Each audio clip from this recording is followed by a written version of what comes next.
అందరికీ నమస్కారం. 11 రోజుల హనుమాన్ చాలీసా పారాయణంలో నేను రెండో రోజు సక్సెస్ఫుల్గా పూర్తి చేశాను. ఈరోజు హనుమంతుడి గొప్ప ధైర్యం గురించి ఒక అద్భుతమైన కథ చెప్పబోతున్నాను.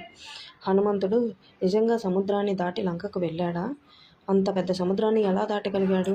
ఇప్పుడు కథలోకి వెళ్దాం. రామాయణంలో ఒక ముఖ్యమైన సమయం. సీతమ్మను రాక్షసుడైన రావణుడు లంకకు తీసుకెళ్లాడు. అప్పుడు శ్రీరాముడు తన వానరసేనతో కలిసి సీతమ్మను వెతుకుతున్నాడు. అప్పుడు జాంబవంతుడు హనుమంతుణ్ణి చూసి చెప్పాడు, నీకు అపారమైన శక్తి ఉంది, నువ్వే ఈ సముద్రాన్ని దాటి లంకకు వెళ్ళగలవు అన్నాడు. అంతే, హనుమంతుడు తన శక్తిని గుర్తించాడు. అతను ఒక పెద్ద కొండపైకి ఎక్కి జై శ్రీరామ్ అని నినాదించి ఒక్కసారిగా అతను ఆకాశంలోకి భారీగా దూకాడు. సముద్రం మీదుగా మేఘాల మధ్యలో లంక వైపుకు దూసుకెళ్ళాడు. మధ్యలో ఎన్నో అడ్డంకులు వచ్చాయి, కానీ హనుమంతుడు తన ధైర్యంతో, భక్తితో అన్నిటినీ జయించాడు. చివరికి అతను సురక్షితంగా లంకను చేరుకున్నాడు. ఈ కథను మనకేం చెబుతుంది?